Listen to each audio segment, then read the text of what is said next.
Hi hello friends.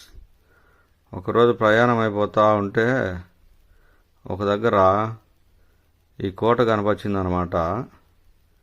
ఇదేంద్ర స్వామి ఈడుంది అని చెప్పి ఈ కోటను మనము అరుంధతి సినిమాలో గద్వాల కోట దాని లెక్కనే ఉంది.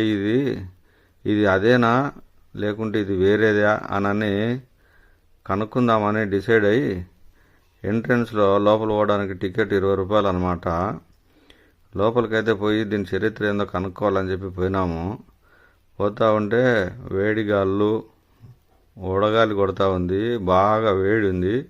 ఈ అడవిని చూస్తుంటే భయం పట్టుకుంది. ఇదేంద్ర నాయన, ఇదేంద్ర స్వామి ఇట్లుంది, లోపల ఎట్లుందో ఏం కథో అని నాకు భయం పట్టుకొని పోతామో లేదో లోపల చూస్తామో లేదో అనుకుంటే ఆడ దగ్గర పోయేందుకు నాయాక అట్లా చూసేకి వచ్చిన వాళ్ళు చాలా మంది ఉన్నారనమాట.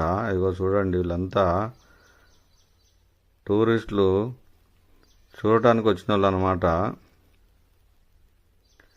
ఈ ఏరియా వచ్చేసి బనగానపల్లి నుండి యాగంటి రోడ్ అనమాట.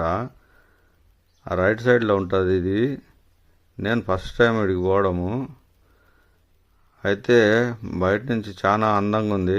దీని కథ ఏమో చూడాలని చెప్పి లోపల పోయినాము. లోపలికి పోతా ఉంటే చాలా మంది పిల్లోళ్ళు, పెద్దోళ్ళు, ఆడోళ్ళు, మగోళ్ళు అందరూ సరదాగా నాయకట్లు చూసేకి వచ్చిన వాళ్ళు అనమాట. వీళ్ళంతా బయట అయితే ఎండ భయంకరంగా ఉంది, కానీ లోపలికి పోతే మాత్రం చల్లగా ఉంది. స్లాబులంతా శిథిలం అయిపోయినాయి, పడిపోయినాయి, అన్నీ పడిపోయినట్టున్నాయి. ఆడ చూసినారు కదా ఎంతమంది ఉన్నారో, కుప్పలు కుప్పలుగా ఉన్నారు. అందరూ చూసేకి వచ్చిన వాళ్ళే. లోపల మాత్రం చల్లగా ఉంది. ఈ మనం ఇందాక వచ్చేటప్పుడు వెనక పక్క చూస్తాం కదా, అదే అన్నమాట ఇది. ఇదంతా పడిపోయింది.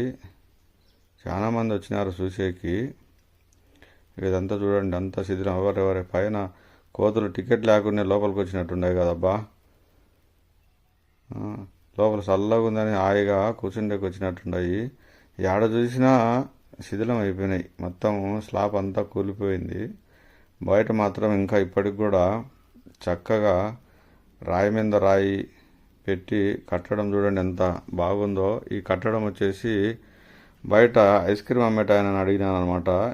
ఇది ఎప్పుడు దీని కథ ఏంది అని అడిగితే ఆయన అన్నాడు 1672లో కట్టినారంట. అక్కడ చూడండి ఒక ఊరు కనబడతా ఉంది. మరి ఈ బిల్డింగ్ కట్టినప్పటికీ ఆ ఊరు ఉందో లేదో తెలియదు, కానీ ఈ కోటకు ప్రస్తుతానికి మాత్రము ఈడ చెయ్యి ఊపుతున్నది